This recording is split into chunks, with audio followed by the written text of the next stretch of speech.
Bakit nagkakagulo rito? Ano bang nangyayari at nag-uumpukan kayo? Naku, mabuti naman nandito ka, Kapitana. Maraming tao rito kasi may natagpuan na naman bangkay ng batang babae. Doon sa may palayan. Na naman? Pang-apat na yan Ano rang itsura ng bangkay? Tulad pa rin ng ibang biktima, Kapitana. Wakwak yung tiyan, tsaka wala yung mga laman loob. Diyos ko.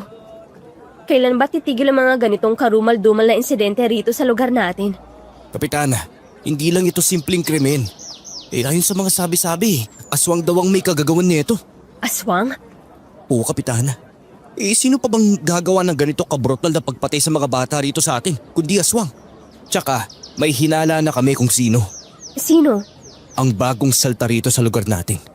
Yung tindera ng langis. Si Lara. Siguraduhin niyo muna mga sinasabi niyo, Joseph. Hindi tayo basta-basta maaaring maghusga ng tao. Pero Kapitana, lahat ng biktima malapit sa tindahan niya sa may palayan na tagpuan. At madalas daw siyang nakikitang gising sa 10 oras ng gabi. Hindi ba't kahinahinala yun? Kailangan nating alamin ang totoo bago tayo magbintang. Kung may matibay kayong ebidensya, saka lamang tayo dapat kumilos.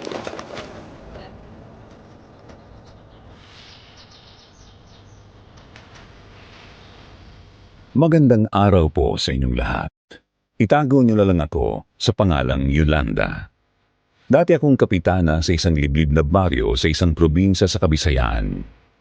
Hindi ko na lang sasabihin kung anong probinsya at kung anong baryo upang maprotektahan ang lugar at ang mga taong naging bahagi ng kwentong ito. Ilang taon na rin ang nakalipas, ngunit hindi ko pa rin makalimutan ang sunod-sunod na malagim na insidenteng yumanig sa aming tahimik na baryo. Mga batang walang malay ang nagiging biktima. Wakwak ang tiyan, walang laman loob at iniwang parang hindi na tao ang anyo. Sa bawat bangkay na natatagpuan, mas lalo kaming nababalot ng takot at pangamba. Ang mas nakakatakot pa, may mga nagsasabing isang halimaw, isang aswang ang may kagagawa nito. Ngunit bilang kapitana noon, hindi ako basta naniwala sa sabi-sabi. Kailangan kong alamin ang katotohanan. At sa pagsisiyasat kong yon, natuklasan ko ang isang nakapanghihilakbot na katotohanan.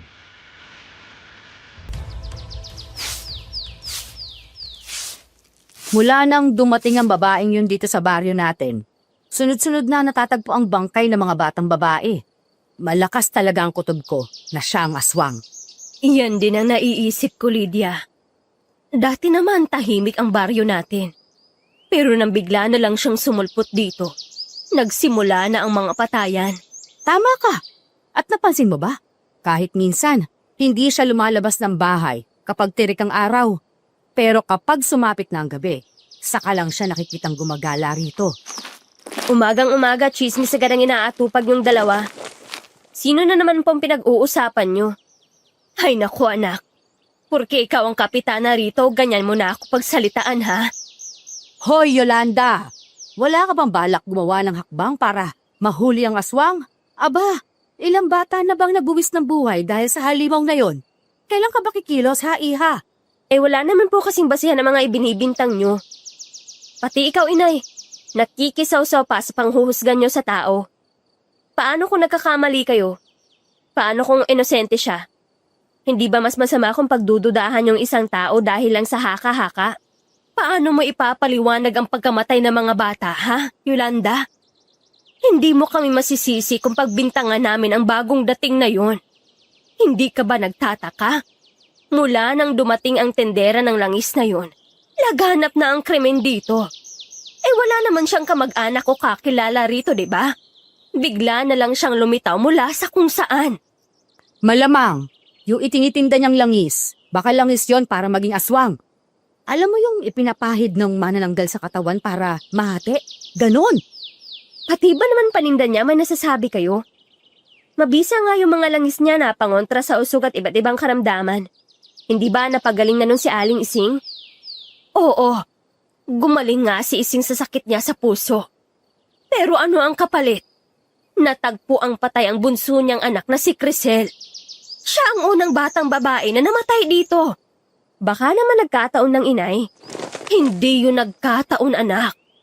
Paano sa dinami-dami ng bata sa baryo, Anak ni Ising ang unang nawala. At kailan siya namatay? Gabi, Yolanda.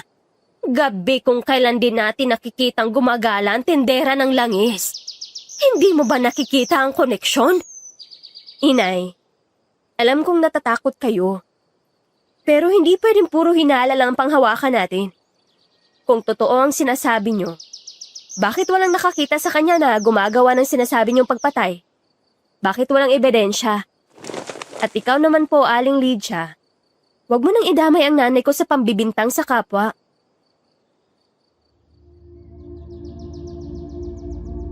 Tuwing umaga, ganun ang naririnig kong usapan ng nanay kong si Mameng at ng kumare niyang si Aling Lydia. Sa aming lugar, silang dalawa ang pasimuno ng mga chismis tungkol sa pinaghihinalaang aswang na gumagala sa baryo. Yun ay walang iba, kundi ang dayo sa lugar namin, si Lara. Isang araw bigla na lang lumitaw ang babaeng yun sa aming baryo. Walang kasama at walang kahit anong paliwanag kung saan siya galing. Hindi rin siya palakibo at bihirang makipag-usap kahit kanino. Ang tanging alam lang namin tungkol sa kanya ay nagtitinda siya ng iba't ibang klase ng langis. Mula sa panggamot ng sugat at iba pang karamdaman hanggang sa pangontra sa usog. Ilang beses nang napatunayan na mabisa ang mga itinitinda niyang langis dahil maraming gumaling at nakaranas ng ginhawa matapos gumamit ng mga ito. May mga magulang na nagpatunay na napagaling ng langis ni Lara ang kanilang mga anak na nilalagnat. May matatanda namang nagsasabing nawala ang kirot ng kanilang rayuma dahil sa kanyang paninda. Kaya naman sa kabila ng mga haka-haka tungkol sa kanya, may ilan pa ring lumalapit upang bumili ng kanyang paninda. Ngunit kahit ganoon, hindi pa rin mawala ang pangamba ng marami, lalo na ang nanay ko at si Aling Lydia. Para sa kanila, si Lara ang dahilan ng sunod-sunod na pagkamatay ng mga bata. At sa likod ng bawat bulong-bulungan, naroon ang isang tanong na gumugulo sa amin. Totoo kayang isa siyang aswang?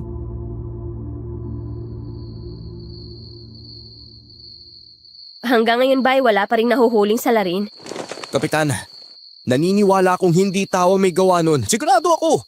Ang aswang ang pumapatay sa mga bata.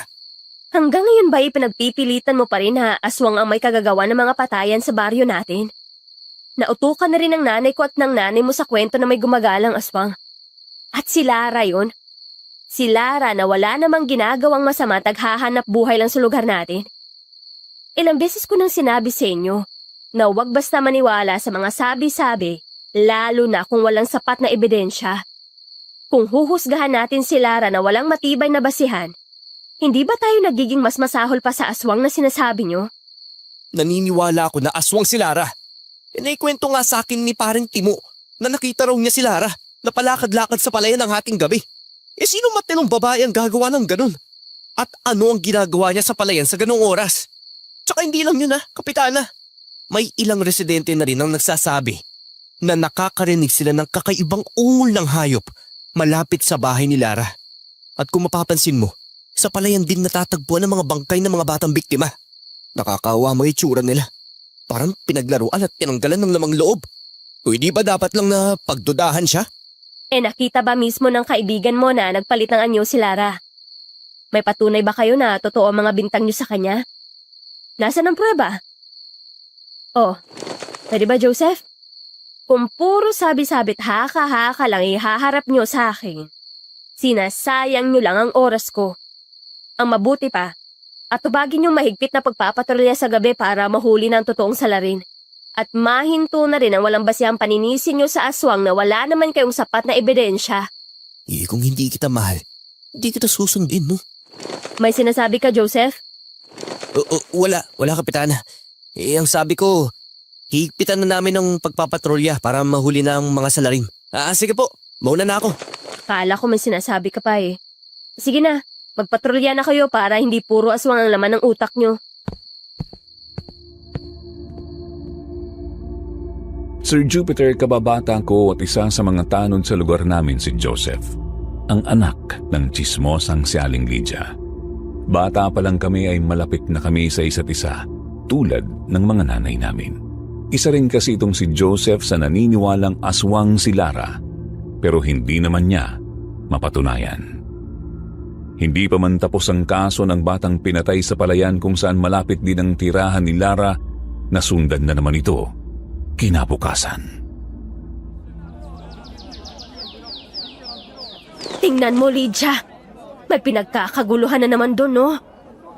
Oo nga no. Halika at makiusyoso na rin tayo. Mang Paulino, ano po ang nangyayari rito at bakit ang daming tao? May nakita na namang bangkay ng bata sa palayan. Batang lalaki naman ngayon, 8 taong gulang. Tulad ng mga nauna, wakwak din ang tiyan at wala nang laman loob. Diyos ko! May nabiktima na naman si Lara. Hanggat hindi hinuhuli at napapanagot ang babaeng yun, hindi matitigil ang mga pagpatay sa lugar natin. Dapat magkaisa ang buong baryo para sugurin ang salot na si Lara. Hindi tayo maaaring manahimik na lang habang isa-isang nawawala ang mga bata rito. Kailangang tapusin na natin ito bago may sumunod pang biktima. Hindi natin hahayaang mamuhay tayo sa takot habang ang alimaw na yun ay malayang naglalakad sa ating baryo. Alam nyo, kahit ako, nagdududa na rin sa babaeng yun eh. Alam nyo ba, nung nakaraang gabi, dumaan ako sa palayan malapit sa bahay niya. Tapos may narinig akong lumilipad. Hindi basta hangin o ibon, kundi malakas na pagaspas ng pakpak. Parang isang dambuhalang nilalang na pumapailang lang sa ere. Nang lingunin ko nakita ko ang direksyon ng tunog. Nakita kong may anino sa bubungan ng bahay ni Lara. Hindi ko maaninag ng maayos pero natitiyak ko na aswang yon.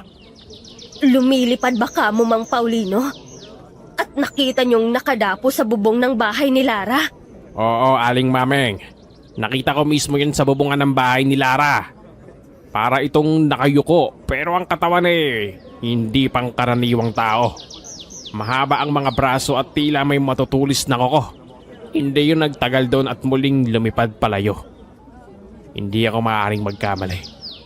Hindi yun isang ordinaryong ibon o paniki. Sigurado akong aswang yon. At ang aswang ay walang iba, kundi si Lara. Manananggal yon, Mang Paulino.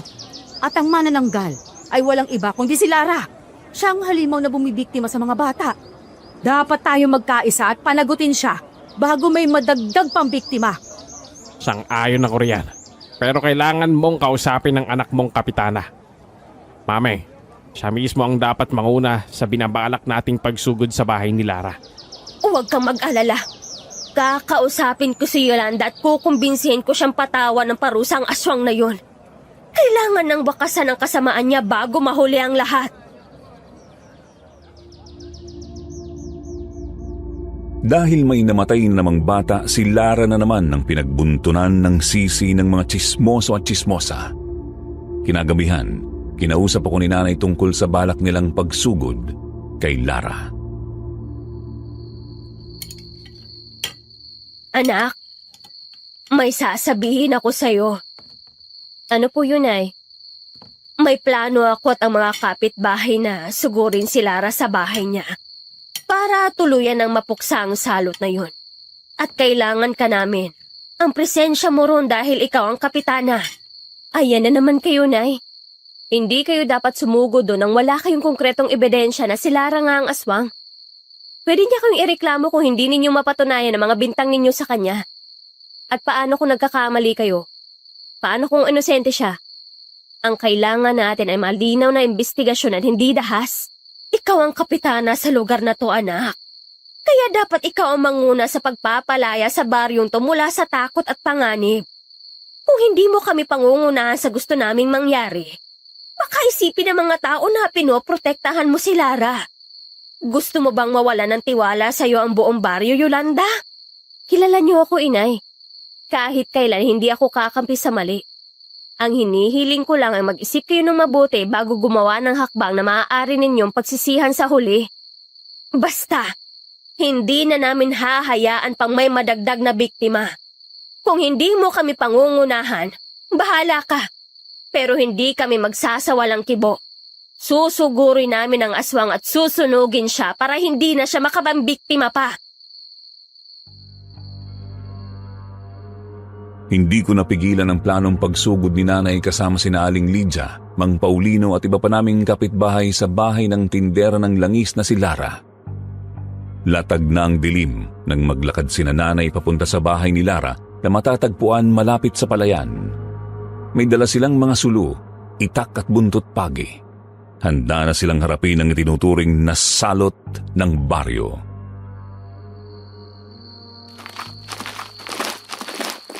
Malapit na tayo sa bahay ng aswang. Ngayong gabi, siguradong magwawakas na ang kanyang kasamaan. Mga kasama, huwag niyong hayaang makatakas ang babaeng yon. Pagdating natin doon, hulihin niyo agad at igapos para sunugin ang buhay. Sayang na babae. Ay, napakaganda pa naman niya. Pero may lahi palang aswang. Tumigil ka nga, Mang Paulino. Mangilabot ka sa sinasabi mo. Sa dinami-rami ng magagandang babae sa baryo natin, sa aswang ka pa humanga. Aba, Aling Mameng, hindi naman sa humahanga ako. Sinasabi ko lang na sayang siya kung totoong ang aswang siya. Pero kung mapapatunayan nating siya nga ang salarin, wala akong awa. Dapat lang siyang pagbayaran ng mga ginawa niya. Tama yan, Mang Paulino. Huwag na tayong mag-aksaya ng panahon. Ang mahalaga, mahuli natin siya bago pa siya muling makapambiktima. Huwag kang magpapadala sa itsura niya. Yan ang ginagamit niyang panlilinlang. Kapag nahuli natin siya, doon natin malalaman ng tunay niyang anyo. Bakit pa natin kailangan makita ang tunay niyang anyo, Lydia? Hindi na natin dapat panghintayin yun dahil baka makahanap pa siya ng pagkakataong makatakas. Kapag nadakit na natin siya, hindi na siya dapat makawala. Malakas pa naman ang aswang kapag nasa anyo nito. Maya-maya narating na nila ang bahay ni Lara at napansin nilang nakabukas ang pinto nito. Ayan na! Ayan na ang bahay ng salot! Dakpin ang babaeng yan at sunugin! Pati ang kanyang bahay! Ngunit bago pa sila makalapit, lumabas mula sa loob si Lara. Anong ginagawa niyo rito? At bakit kayo may dalang sulo, itak, at buntot pagi? Nandito kami para pagbayarin ka sa mga ginawa mong pagpatay sa mga batang walang kalaban-laban. Anong pinagsasabi mo?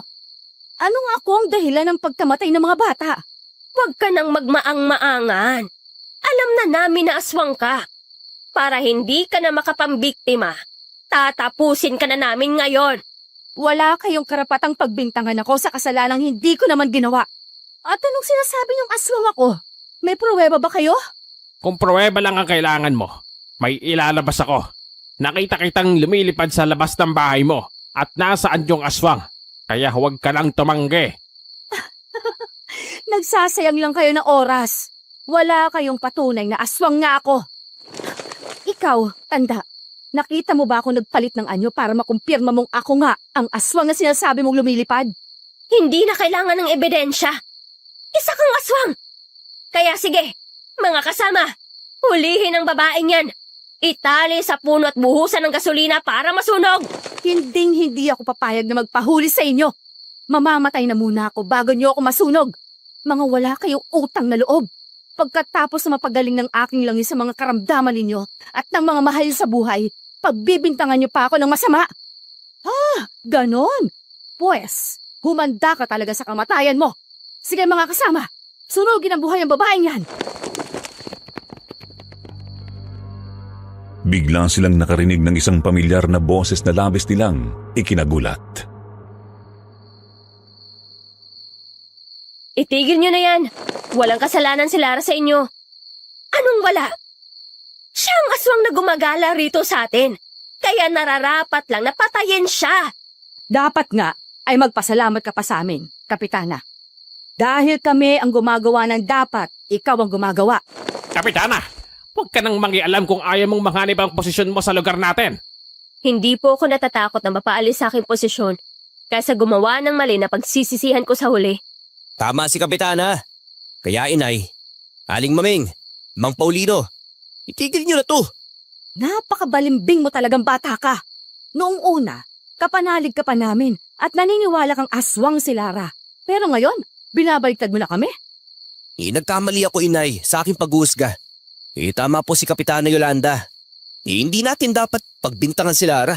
Dahil may saksi nang nakakita kung sino talaga ang pumatay sa batang lalaki. Anong ibig mong sabihin, anak? May nakapagsabi sa amin na nakita niya mismo ang umatake dun sa bata. At hindi raw yun isang babae, kundi isang lalaki. Nagkatinginan ang lahat sa isiniwalat ni Joseph. Ang iba ay nagbulungan habang ang iba ay napapailing na lang. Natiyak namin na totoo nga ang sinasabi ng saksi. Kaya tigilan niyo ng pambibintang kay Lara. Dahil lalaki ang salarin. Lalaki ang aswang. Hindi pa rin ako naniniwala. Malakas pa rin ang kutob ko na si Lara ang aswang sa baryo. Pasensya na po, Mang Paulino. Pero hindi niyo na po mapipilit ang paniniwala niyo. May saksi na po kami. At siya ang mas paniniwalaan namin. Kaya maaari na kayong umuwi sa kanya-kanya niyong bahay. Hindi si Lara ang aswang. Kaya, inay, halika na't umuwi na tayo. Lara, pasensya ka na ha. Ako nang humihingi ng paumanhin sa ginawa nilang pagsugo dito. Tinatanggap ko ang paghingi mo ng tawad, Kapitana. Kaya kayo, sa uulitin, huwag na huwag kayong pupunta rito para pagbintangan ako sa hindi ko naman ginagawa. Makakaalis na kayo. Hindi rin ako naniniwala. Patutunayan ko na isa kang aswang at ikaw ang nambibiktima sa mga bata. Sige, subukan mong patunayan. Pero kung hindi mo magagawa, pasensyahan na lang tayo. Tama na yun, inay. Halika na, umuwi na rin tayo. Tantanan niyo na si Lara. Muli, ako rin ay humihiling ng tawad sa'yo, Lara. Akala ko noon, ikaw ang aswang pero nagkamali lang naman ako. Pasensya na rin ha. Tumangulang si Lara at pumasok na sa bahay niya. Habang ang mga tao ay tila napahiya sa ginawa nilang pagsugod. Isa-isa silang nag-aalisan, bit-bit ang bigat ng kanilang konsensya. Pagdating sa bahay, biglang natahimik si nanay. Biglang nawala ang lahat ng tapang niya kanina nakaharap si Lara. Ilang sandali ang lumipas bago siya bumuntong hininga at nagsalita ng mahina. Ngunit may bahid ng pangamba at pagsisisi sa kanyang boses.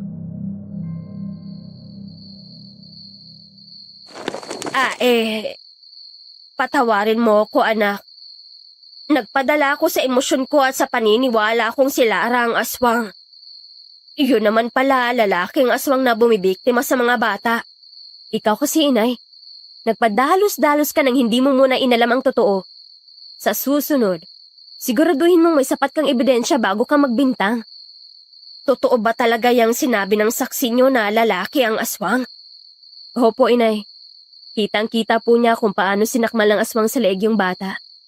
Hindi na siya naglakas loob na kumpirmahin kung sino ang aswang dahil sa takot na baka siya naman ang isunod. Kaya nga humihingi ako ng tawad, anak. Nakakahiya tuloy kay Lara. Ang mahalaga, inay, ay tinanggap mong mali ka. Huwag kang mag-alala. Bukas sasamahan kita para personal kang humingi ng tawad kay Lara.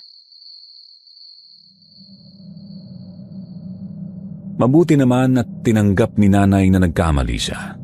Kilala ko kasi siya. Oo, tsismosa siya. Pero kapag nalaman niyang siya ang mali, marunong naman siyang tumanggap ng pagkakamali.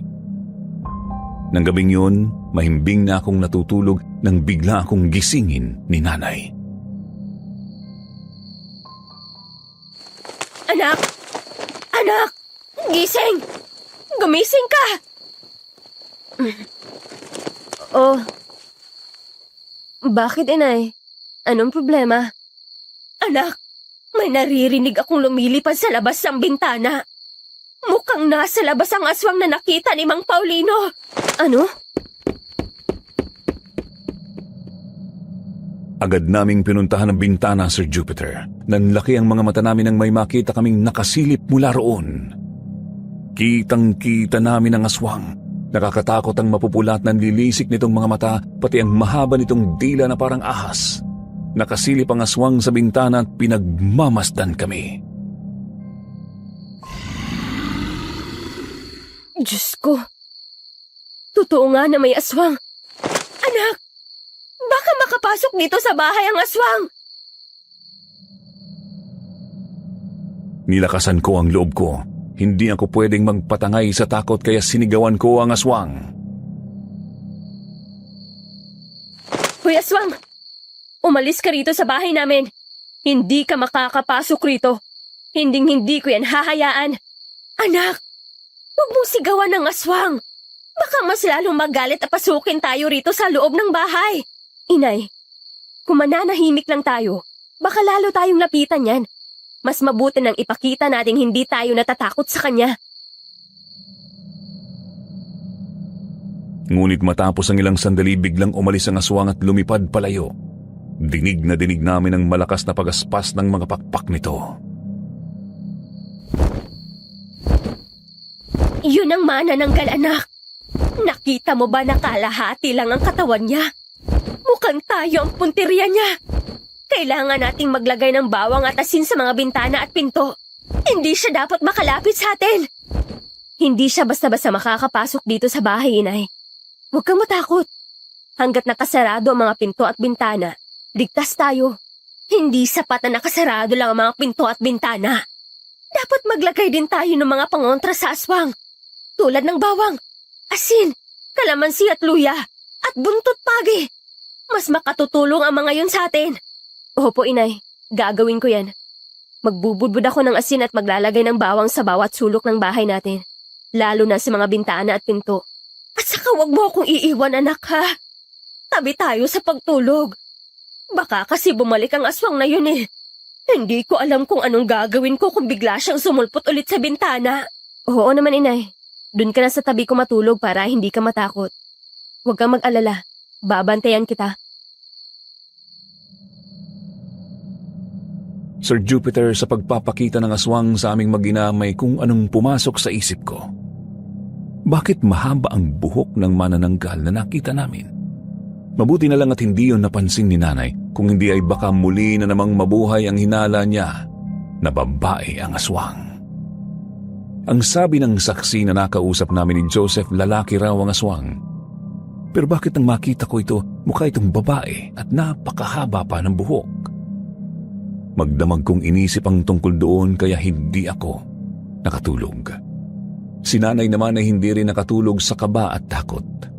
Halos hindi siya gumagalaw sa higaan. Mahigpit akong niyayakap na tila natatakot na baka biglang sumulpot ulit ang aswang. Paulit-ulit niyang sinasabi na kailangang magdoble ingat kami dahil baka bumalik ito. Magdamag ding hindi nakatulog si nanay kaya maaga siyang bumangon kinaumagahan at ikinuwento kay Aling Lydia ang nakita namin noong nagdaang gabi. Ngunit laking gulat niya sa sinabi ng kanyang kumare.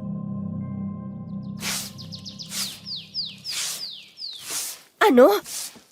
Nagpakita rin sa inyo ng anak mong si Joseph ang manananggal? Oo, maming. Noong una, narinig ko lang na may lumilipad sa labas sa bintana. Pagkatapos, nagulat na lang kami mag-ina nang makita namin nakasilip na pala sa bintana namin ang manananggal na yun. Ay, Diyos ko, maming. Muntik na akong atakihin sa puso nang makita kong itsura niya. Nakakakilabot. Pulang-pula ang mga mata niya. May mahabang pangil at ang dila niya napakahaba. Parang sawa. Ay, akala nga namin ni Joseph ay sisirain niya ang bintana. Pero hindi. Bigla nilang siya umalis. Ganon din ang ginawa niya kagabi. Parang sinilip lang niya kami ng anak kong si Yolanda. Tapos umalis na. Eh bakit kaya ganun? Hindi kaya naawa siya sa atin, maming? Kaya hindi niya tayo sinugod? Hindi ko rin alam, Lydia. Sobrang takot na takot ako kagabi. Kaya nga doon ako natulog sa tabi ng anak ko. Pero, alam mo ba, maming? May napansin ako sa manananggal. Ano naman ang napansin mo sa aswang na yon? Napansin kong babae ang aswang. Ang haba ng buhok niya. At kahit anyong halimaw, kitang-kita pa rin ang korte ng mukha niya na pambabae. Pero, hindi ba, ang sabi ng anak ko kagabi, ayon sa saksi nila, lalaki raw ang aswang na pumapatay sa mga bata. Eh, bakit babae ang manananggal na nakita namin kagabi? Ano? Hindi ko napansin yun kagabi. Hindi kaya dalawang aswang, maming? Isang lalaki at isang babae? Baka magkasabwat sila sa pagpatay ng mga bata. O kaya naman, baka magkaibang klase sila ng aswang. Yung isa, namibiktima, at yung isa, may ibang pakay sa atin. Pero alinman sa dalawa, hindi tayo ligtas hanggat hindi natin nalalaman ng buong katotohanan. Oh, mukhang marami na naman tayong chismis na pinag-uusapan ah. Joseph, totoo ba ang sinabi ng nanay mo? Na babae ang manananggal na nakita nyo? Opo. Mukhang babae yung manananggal na nakaengkwentro namin kagabi. Mahaba yung buhok niya. At kahit nakakatakot ang anyo, halata pa rin ang hugis ng mukha niyang pambabae. Kung lalaki ang tunay na aswang, sino naman tong babaeng manananggal na lumitaw kagabi? At bakit hindi niya kami sinugod? Ang manananggal na nakita nyo ay nakita rin namin ni Yolanda kagabi.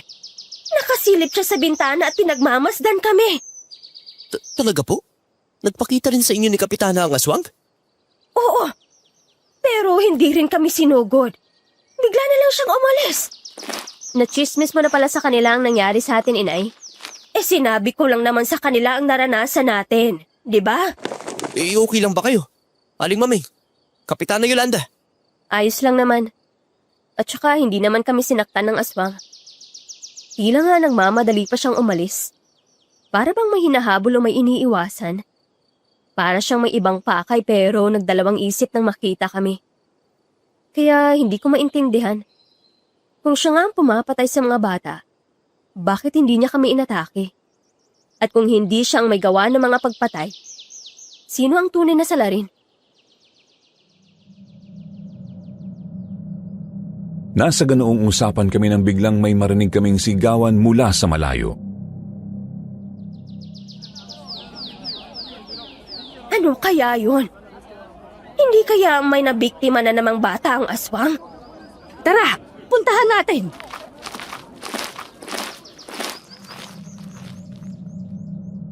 Nang marating namin ang nagkakagulong mga tao, hindi nga kami nagkamali ng hinala.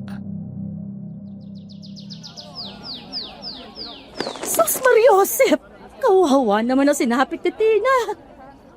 Aswang ang may kagagawa nito. Yung manananggal na nakita natin kagabi. Grabe, batang babae na naman ang biktima. Tignan niyo, butas ang tiyan niya at wala nang lamang loob. Pati dugo niya, natuyo na. Kailan ba matatahimik ang baryong to? Matatahimik lang ang baryo natin kapag nawala na ang pesteng aswang na yun. Paano mawawala ang aswang? Kailan siya mapapatay? Ano na ba kasing nangyayari sa pagpapatrolan yung anak? Bakit hindi niyo pa rin matugis ang aswang na yun? Sobrang mailat ng leching yun, Nay. Magaling siyang magtago. Kahit gabing-gabi kami magbabantay, palagi siyang nakakalusot. Parang alam niya kung saan kami nakapwesto Alam ko mahuhuli rin natin ang aswang na yun. Kahit anong gawin niyang pagtatago, matutunton at matutugis din siya. Humingi na kaya tayo ng tulong, Kapitana? Kanino naman tayo hihingi ng tulong? Pwede kayong magtanong sa isang albularyo. O kaya kay Lara. Kay Lara? Bakit mo naman naisipang humingi ng tulong sa kanya? Kasi may ikinuwento sa akin kahapon si Mang Leon. Isa sa mga tanod na natulungan ni Lara. Nang mapagaling nito ang anak niya na may bukol sa tiyan. Yang sabi daw ni Lara, may nagamot na raw ito noon na isang taong binarang ng isang mambabarang na aswang. Muntik na nga raw mamatay ang biktima pero nang gamutin ito ni Lara gamit ang langis na itinitinda nito, natalo raw yung mambabarang na aswang at namatay. Kung totoong sabi niya, baka malaki yung may tutulong ni Lara sa atin para mapuksa ang aswang na gumagambala rito sa atin. Dahil sa ideyang yun ni Joseph, nagpasya kaming puntahan si Lara. Isinama namin ang aming mga nanay. Isang magandang oportunidad yon para personal silang makahingi ng tawad sa kanya. Pagdating namin sa bahay ni Lara, nakita namin siyang nasa labas. Tila kanina pa kami hinihintay.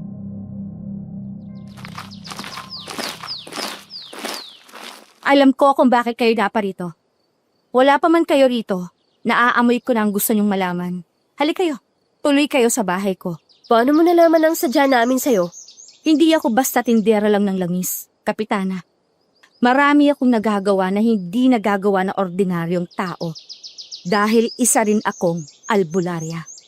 Kung ganun, maaari ba kaming humingi ng tulong sa'yo para mapuksa ang aswang? Depende. Kung hihingi ng tawad sa akin ng mga nanay nyo sa maling paratang at paninirang ginawa nila laban sa akin, hindi ko matutulungan ng mga taong patuloy na humuhusga sa akin ng walang basehan. Kung gusto niyong mapuksa ang tunay na salarin, kailangan niyong alisin ang galit at panghuhusga sa inyong puso. Dahil minsan, ang pagkamuhi ang nagpapalabo sa katotohanan. Ganun lang pala eh. Kaya nga isinama namin sila rito para personal na humingi ng tawad sa ginawa nila kagabi. Pasensya ka na Lara kung pinagbintangan ka namin na isa kang aswang. Nagulat lang kasi kami nang bigla kang lumitaw dito sa baryo namin. Tapos kasunod pa nun ang pagkamatay ng mga bata. Akala namin may kinalaman ka ron. Patawarin mo na kami, Lara. Nagkamali kami. Hindi namin sinasadya. Nadala lang kami ng takot at galit dahil sunod-sunod ang nangyaring trahedya sa baryo natin. Sana mapatawad mo kami at matulungan pa rin sa laban natin sa tunay na salarin. Baka sabihin nyo, masama akong tao at i-chismis nyo pa ako sa mga kapitbahay. Kaya oo na, pinapatawad ko na kayo. Pero Kapitana, bago ang lahat, gusto kong sabihin sa'yo na nandito lang din sa baryo ang salarin na nambibiktima ng mga bata. At kilalang kilala nyo siya. Sino? Sino ang salarin, Lara? Sino ang aswang? Malapit nyo na siyang makilala.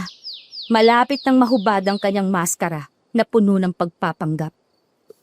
Gaano namin siya kakilala? Malapit na kaibigan? Kamag-anak? Basta, makikilala nyo rin siya.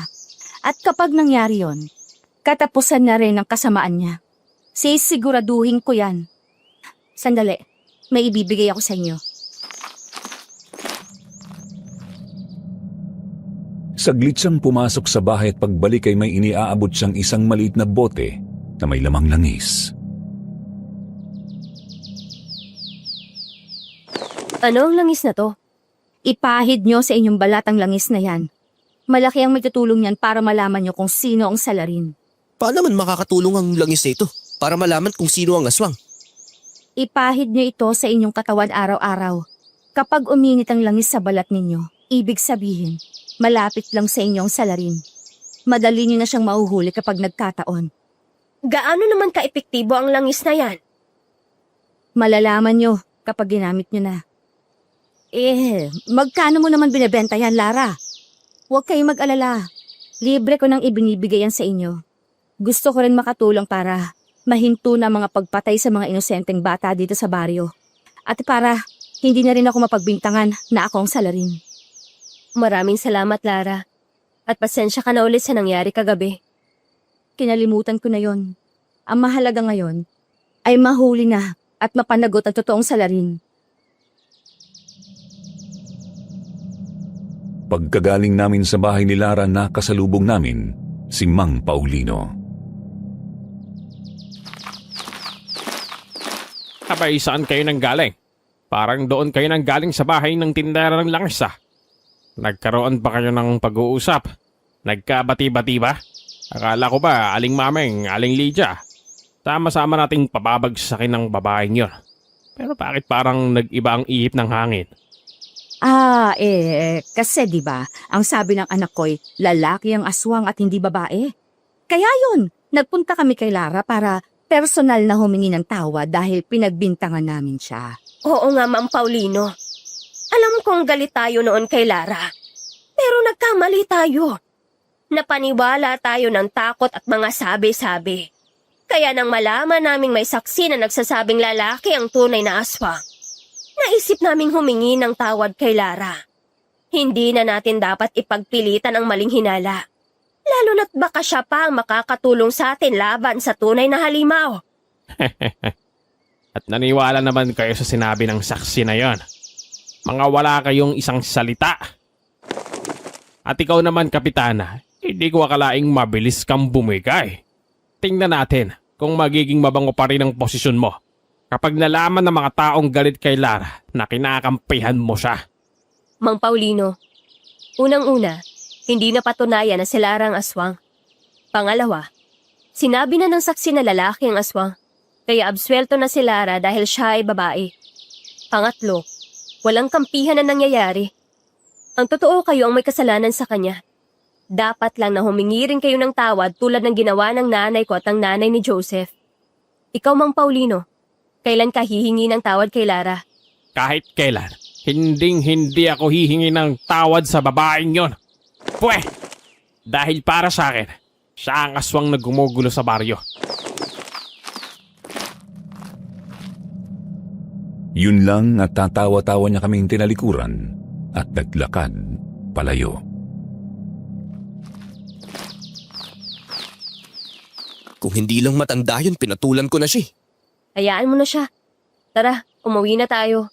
Sa bahay na kayo mananghalian, Joseph. Aling Lydia. Oo nga naman, Maring Lydia. Sa bahay na kayo mananghalian para makapagkwentuhan tayo. Ano naman ang pagkukwentuhan natin, Maming? Tungkol na naman ba sa aswang na nakita natin? Hindi. Tungkol dito sa anak ko at sa anak mo. Magandang ideya yan, Mare. Ano yan, inay? Kayo ha? Kung ano-ano na naman ang naiisip nyo. O, pati ikaw, Inay. Nakikipagsabwatan ka kay Aling Maming ha. Naku, itong batang ito. Kunwari pa kayong dalawa. Matagal na naming alam na may gusto kayo sa isa't isa. Ayaw niyo lang aminin. Hindi nyo kami maloloko. Kaya ngayon pa lang, pag-usapan na natin ang kinabukasan nyo. Inay naman eh. Ayoko na munang pag-usapan yan hanggat hindi pa nare-resolve ang patayan dito sa atin. Tama po si Yolanda. Makapaghihintay po yan. Sa ngayon, kailangan malaman muna natin kung sino ang aswang. At kailangan natin siya mapuksa. Nang sumunod na gabi, ginawa namin ni Joseph ang bilin sa amin ni Lara. Ipinahid namin sa aming katawan ng langis na binigay niya upang matukoy kung sino talaga ang aswang na namiminsala sa baryo. Sana gumana itong sinabi ni Lara sa atin. Ang dami kong ipinahid na langis sa katawan ko para mas maramdaman ko kapag nag-init na. Di ako rin eh. Kahit nga sa puwet ko, naglagay din ako. Iyak. Kahit kailan kadiri ka talaga. Gago ka. Di napatawa din kita.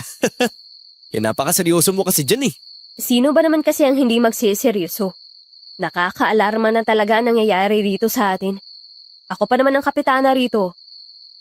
Alam mo, napansin ko nga na karamihan sa mga batang natatagpo ang patay ang mga batang babae.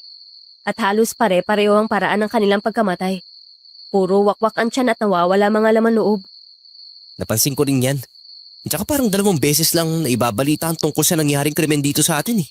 Pero yung mga susunod, hindi na naibalita. Mukhang nagkaroon na ng news blackout ah. Baka may mga tinatakpan ng mga nasa taas. Isipin mo ha, kung talagang seryoso sila lalutasin ito, dapat mas pinaigting na nila yung pagbabantay. Mas pinadami na yung mga pagpapatrolya sa gabi. At hindi lang kaming mga tanod. Pero anong ginagawa nila? Wala. Posibleng news blackout nga ang nangyayari. At ang may kagagawan niyan ay ang mga matataas na namumuno sa lugar na to. Hindi malayong iniipit na lang impormasyon para hindi mangamba o matakot ang mga tao. Kaya nga dapat may magawa na tayo. Para matigil na yung kasamahan ng kung sino-sino mga aswang na yun na namemerwisyo sa atin. Hindi na tayong pwedeng umasa sa mga nakakataas, no? Dahil halata namang wala silang balak aksyonan yan. Kung hindi tayo kikilos ngayon, baka bukas. May panibago na namang batang biktima eh. Tara, Joseph. Maglakad-lakad na tayo para mahuli na natin ang salot na yun. Kailangan nating maging alerto at handa sa anumang maaaring mangyari. Huwag kang magpapabaya, Joseph. Hindi natin alam kung anong klaseng nila lang ang kakaharapin natin ngayong gabi. Sige. Doon tayo sa palayan maglalakad-lakad ha. Dahil doon, palaging may natatagpo ang bangkay. Dapat tahimik lang tayo habang nagmamasid. Kung may kakaibang ingay o kaya kilos tayong marinig, huwag tayong basta-basta gagalaw ha. Mukhang tuso pa naman ang mga aswang na hinahanap natin. Oo, tama ka. Kailangan nating kumilos ng maingat at huwag gumawa ng ingay. Kung talagang matalinong aswang na yun, siguradong hindi siya basta-basta magpapakita. Pero hindi ibig sabihin no na hindi natin siya mahuhuli. Dapat din tayong maghanda kung sakaling umatake siya bigla. Hindi natin alam kung isa lang siya o may kasamahan pa. Kaya anumang mangyari, Joseph, huwag kang mahihiwalay sa akin. Dapat laging may isa sa ating nakabantay sa paligid. Oo na, hindi mo na kailangan ipaalala sa akin yan. Dahil gagawin ko talaga yan. At hindi ko hahayaan na may masamang mangyari sa'yo. Pagkasabi ni Joseph ng mga salitang yon, inilapit niya ang kanyang mukha sa akin. Dahil dito, kitang-kita ko ang kanyang guwapong mukha. Diyos ko, Kahit noon pa man ay may pagtingin na rin ako kay Joseph, pero pilit kong hinahadlangan ang damdamin ko dahil alam kong hindi ito ang tamang panahon para sa pag-ibig. May mas malaki kaming misyon, ang hulihin ang aswang na pumapatay sa mga bata sa baryo. Ngunit sa sandaling yon parang tumigil ang oras. Ramdam ko ang init ng kanyang hininga. Ang lalim ng kanyang mga mata na parabang may gustong ipahiwatig. Pilit kong nilabanan ang mabilis na pagtibok ng puso ko. Hindi ko maaaring hayaan na mahulog ako sa kanya ngayon. Hindi sa gitna ng panganib. Tayo na, Joseph. Kailangan muna nating mahuli ang aswang saka na ang nararamdaman natin sa isa't isa. Alam ko, hindi ito ang tamang oras. Pero hindi ko rin kayang itago ang nararamdaman ko. Ginagawa ko rin ito dahil gusto kitang protektahan. Ikaw ang mahalaga sa akin, Yolanda. Pero sige, unahin muna natin ang misyon. Nagpunta kami sa palayan kung saan nangyayari ang mga pagpatay. Habang naglalakad kami, naramdaman namin ni Joseph ang pag-init ng langis sa aming mga balat. Nangangahulugan na malapit lang sa amin ang aswang. Napahinto kami pareho, agad na nagpalitan ng tingin. Ramdam ko ang paninindig ng balahibo ko habang unti-unting bumibigat ang paligid. Parang may malamig na hanging dumaan sa aming dalawa.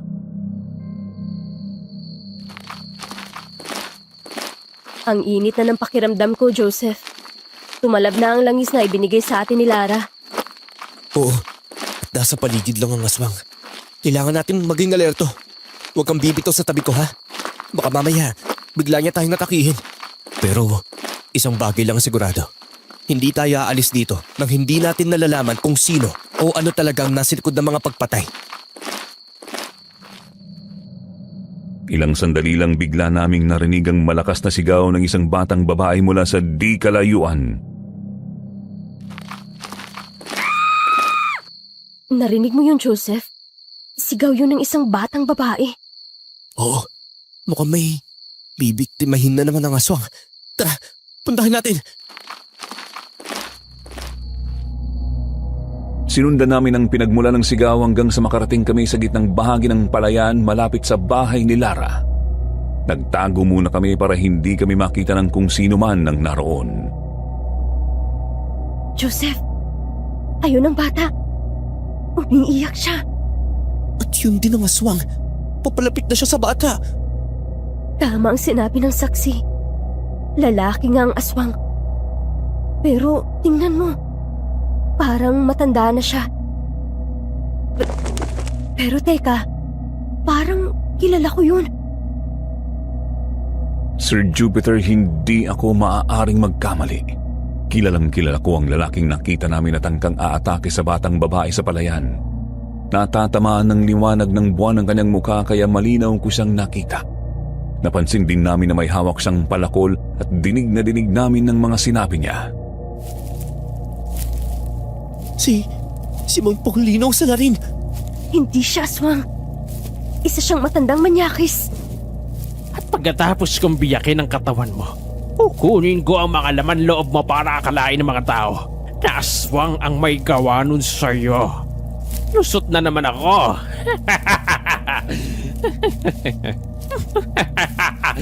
Patuloy na maniniwala ang mga taga rito na aswang ang nambibiktima sa mga bata. At habang takot na takot silang lahat, wala ni isa bang mag-iisip na ako ang tunay na may sala. Napakawalang hiya mo, Mang Paulino. Magbabayad ka, manyakis na matanda ka. Wala siyang kamalay-malay. Hindi nila alam na mismong tao ang gumagawa ng mga pagpatay na to. At habang natatakot sila na aswang ang gumagala rito sa baryo, ako naman ay patuloy na makakaharap ng susunod kong biktima.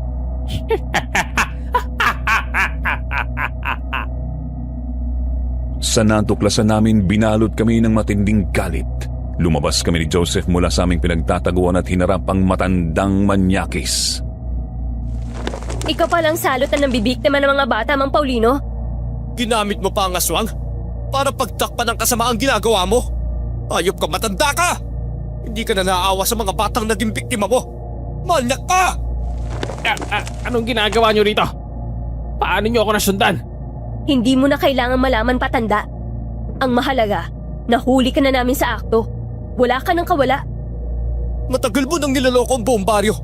Pinaglaruan mo ang takot ng mga tao at ginamit ang tungkol sa aswang para pagtakpan ng kababuyan mo. Akala mo ba habang buhay kang makakalusot sa mga pinanggagawa mo? Bata, tumakas ka na. Kami nang bahala rito. Humingi ka rin ng tulong sa mga taga-baryo.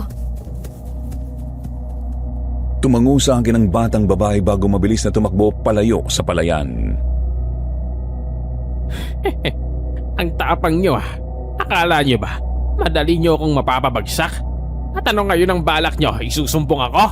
Sige, tingnan nga natin kung hanggang saan ang tapang nyong dalawa. Sir Jupiter biglang itinaas ni Mang Paulino ang hawak na palakol, handang umatake.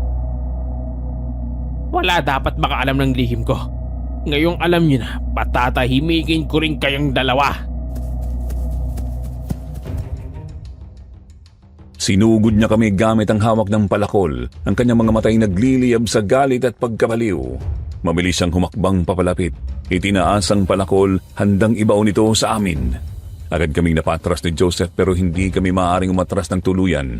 Kailangan naming lumaban. Dito mapatunayan sa akin, Joseph, na kaya mo akong ipagtanggol. Kaya mo ba? Kaya ko, Yolanda. At ipapakita ko sa iyo ngayon na hindi lang kita kayang ipagtanggol. Kaya ko rin pabagsakin ang manyak na matandang to. Matagal nang namumuhay sa takot ang mga tao sa baryong ito. Pero ngayong gabi, tatapusin na namin ang kahibangan at kasamaan mo. Tagda! Subukan mong lumapit, Mang Paulino. Tingnan natin kung sino sa atin na mauunang bumagsak. Mabuti na lang at may dala kaming mga sandata. Si Joseph ay may punyal habang ako naman ay may lanseta. Mabuti na lang at hindi lang asin at bawang ang dinala ko. Naisip ko ring dalhin ang lanseta ko. Ako rin. Nagdala ko ng punyal na maaaring magamit bilang sandata. Hindi ko akalain na mas magagamit natin to kaysa sa asin at bawang. Dahil wala palang aswang. Isang kriminal na halangang kaluluwa pala ang matatagpuan natin. At sa tingin nyo ba ay matatalo nyo ako sa hawak nyong lanseta at punyal? Mga hangal! Wala kayong laban sa hawak kong palakol! Wala nang makakapigil sa akin. Hindi ang mga sandata nyo. Hindi ang batas. At lalong hindi kayong dalawa. Handa na ba kayong mamatay? Muling itinaas ni Mang Paulino ang kanyang palakol at sinugod kami. Ngunit mabilis kaming nakailag. Wow! Muntik na ako doon ah! Ako rin. Akala ko nga tatamaan ako sa tiyan. Mabuti na lang at nakailag ako at nakapagtago sa likod mo. Ah! Ang bilis nyo palang umiwas ha.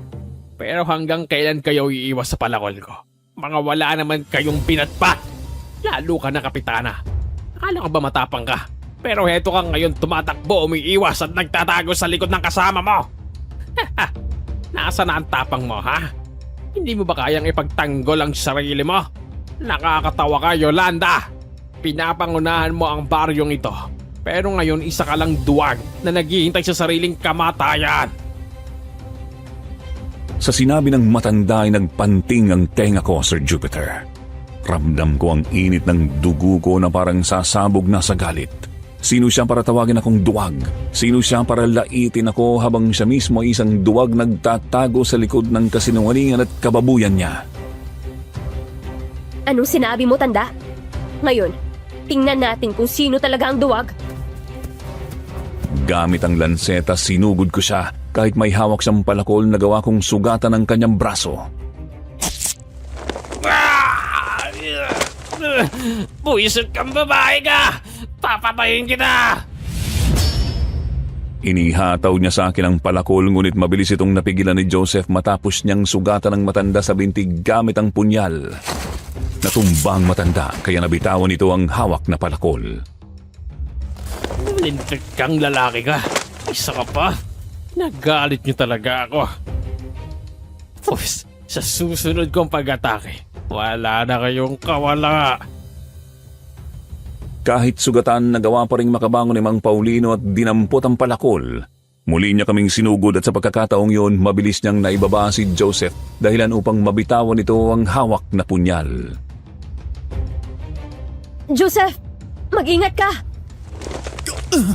Buisit kang matanda ka! Umalis ka sa ibabaw ko! Ikaw ako uunahin ko, lalaki. Para wala nang kakampi si Kapitana. Nakuha ni Mang Paulino ang punyal at itinarak ito sa balikat ni Joseph. Kasabay nito ay pinwesto niya ang hawakan ng palakol sa leg ni Joseph. Pinipigilan niya itong makahinga. Ano? Nararamdaman mo na ba ang unti-unting kamatayan? Dahan-dahan kitang papatayin, Joseph. Gusto kong makita kung paano nawawala ang lakas mo. Kung paano ka mawawala ng hininga gamit ang palakol ko! Bitawan mo si Joseph! Hayop ka! Wala kang puso! Akala mo ba makakaligtas ka pagkatapos ng lahat ng ginawa mo? Hindi kita hahayaan makapambiktima pa ng iba! Eh, kung ayoko, may magagawa ka ba, Kapitana? Ayaw mo, ha? Pwes, magkakasubukan tayo. Inihanda ko ng sarili ko para sugurin siya at iligtas si Joseph. Mahigpit kong hinawakan ang aking lanseta at akmang sasalakay na ako kay tanda nang bigla akong makarinig ng malakas na pagaspas ng mga pakpak na paparating. Ano yun? Parang malaking ibon. Diyos ko. Di kaya yun manananggal na nakita namin? Maya-maya bigla na lang kaming nagulat nang dumating ang isang manananggal. Lumilipad ito sa ere at kitang-kita ko ang nanlilisik nitong mga mata. Pulang-pula at puno ng galit. Ang matatalas nitong kuko ay kumikislap sa ilalim ng liwanag ng buwan. Habang ang kalahati ng katawan nito ay nakalutang sa hangin, tila naghahanap ng bagong biktima.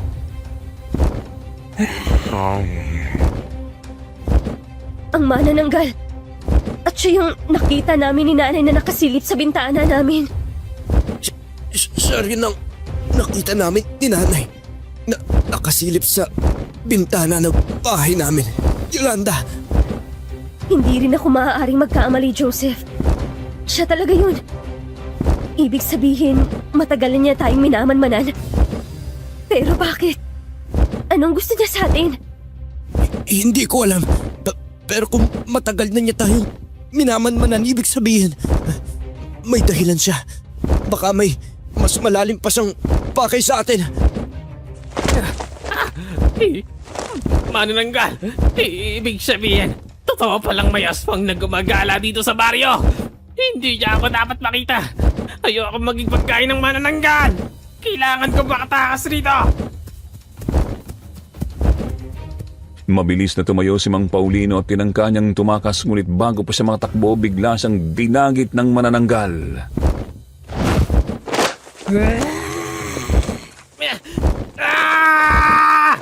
Bitawan mo ako! Tingnan mo, Joseph.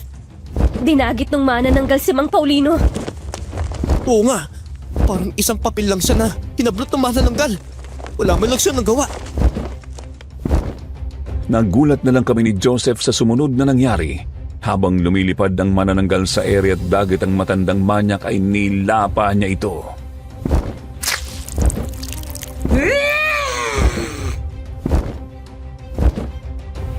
Kinagat ng manananggal ang leg ni Mang Paulino at pagkatapos gamit ang matutulis nitong kuko ay winakwak nito ang tiyan ng matanda at kinuha mula roon ang mga laman loob at kinain yun.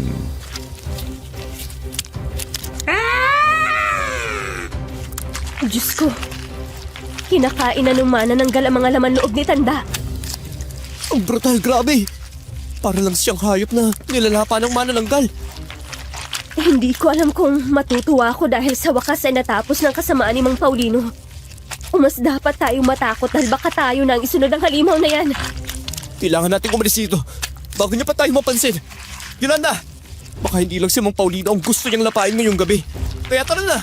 Habang abala pa siya sa pagkain sa matanda. Akmang aalis na kami nang biglang bitawan ng manananggal ang gutay-gutay na katawan ni Mang Paulino sa lupa at lumipad papalapit sa amin.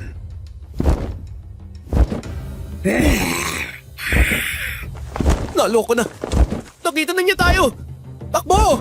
Yolanda! Anong gagawin natin, Joseph? Baka tayo na ang gawing panghimagas ng aswang na yan.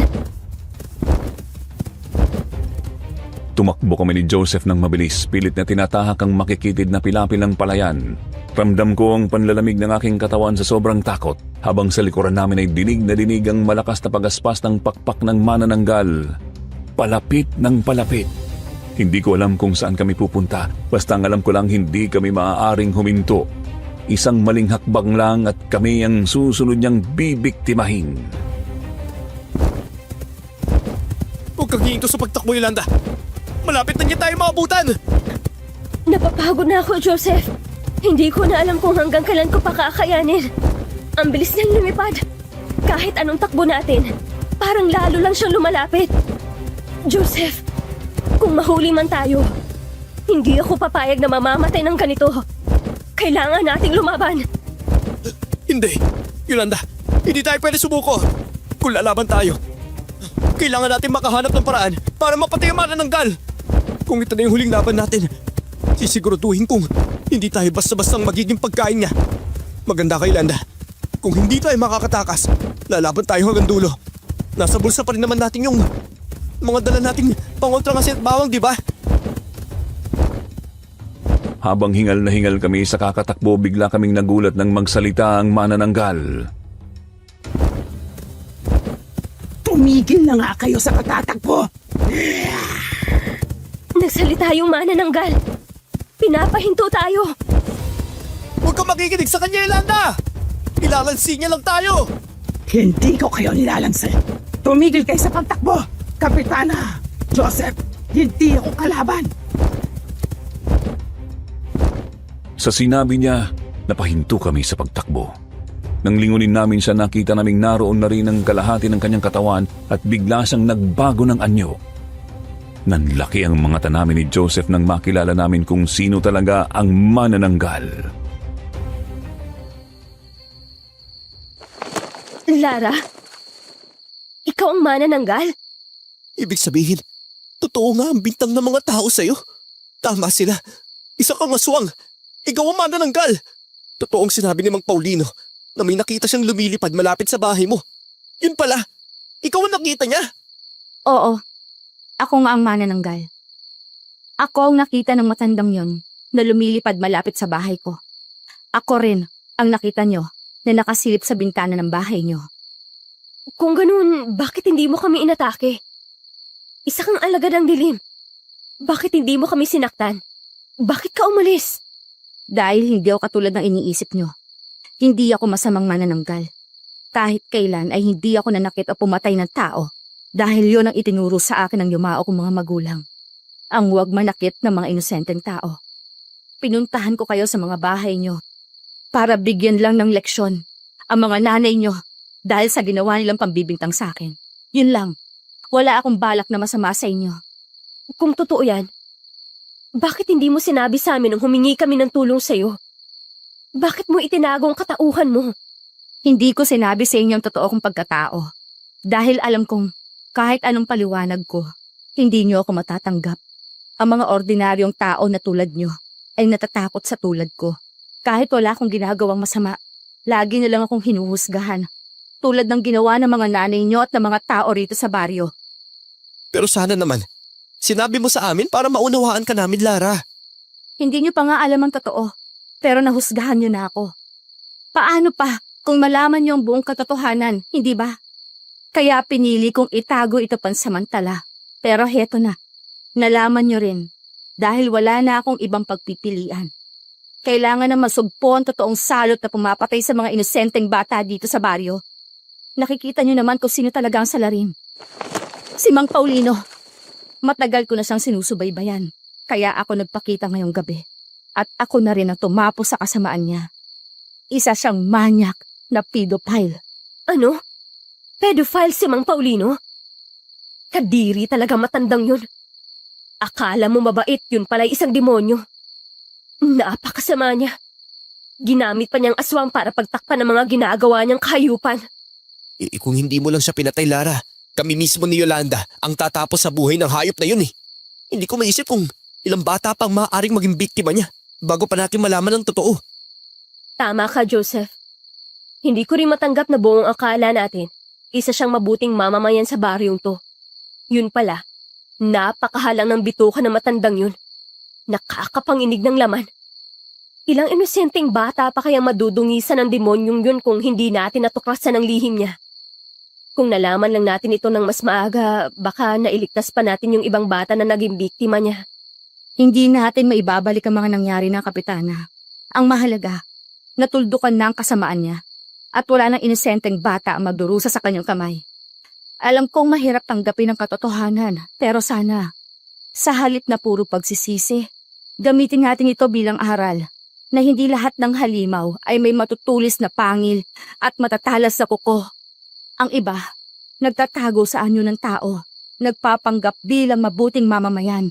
At sana rin, ngayong nakita nyo na ang tunay kong pagkatao, kahit papaano, subukan nyo namang intindihin na hindi lahat ng tulad ko ay masama. Pero maraming salamat, Lara, sa pagtulong mo sa amin. Kahit na alam mong hinuhusgahan ka ng lahat, pinili mo pa rin kaming tulungan at iligtas. Hindi ko akalain na may dahilan pala ang lahat ng kilos mo. Akala kasi namin, ikaw ang may kagagawan ng pagkamatay ng mga bata sa baryo eh. Pero, ikaw pala ang tunay na may malasakit sa mga taong taga rito. Patawarin mo kami, Lara, ha? Sa pagos ka sa'yo ng hindi namin nalalaman ang buong katotohanan. Kalimutan na natin yun. Ang mahalaga, tapos na ang pamimerwisyo ni Mang Paulino at wala na siya mabibiktima pang iba. Hindi ko man mababago ang tingin ng lahat sa akin, pero sapat na sa akin na ngayong gabi nalaman niyo ang totoo. At kahit kailan, hinding-hindi ko hahayaan na may isa pang halimaw na lumitaw at magdala ng takot sa baryong ito. Huwag ka rin mag-alala, Lara. Mananatiling lihim ang nalaman namin tungkol sa iyong pagkatao. Makakaasa ka sa amin. Salamat sa inyo.